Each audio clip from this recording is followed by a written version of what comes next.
All around the world, people are rising up against their governments. Social media has become the go-to place for news as mainstream media seem hell-bent on ignoring millions of its citizens as they fight back against authoritarianism that is seeking to take away their civil and social liberties.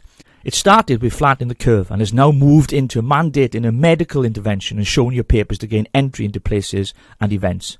Not content with that alone, governments, such as in New Zealand, are now telling their citizens if you don't get vaccinated, yes, you can't work. Cabinet has decided today that vaccinations will be mandated for everyone who works in any workplace where a vaccine certificate is required for entry.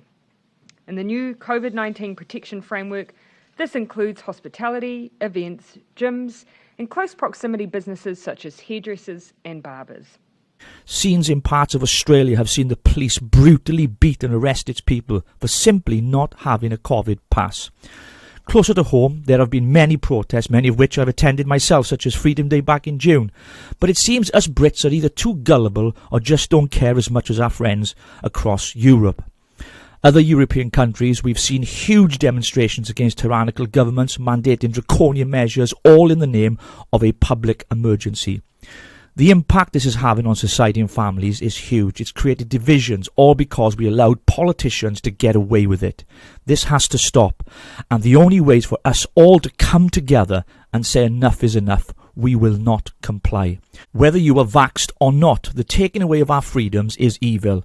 And evil people prosper when good men say nothing.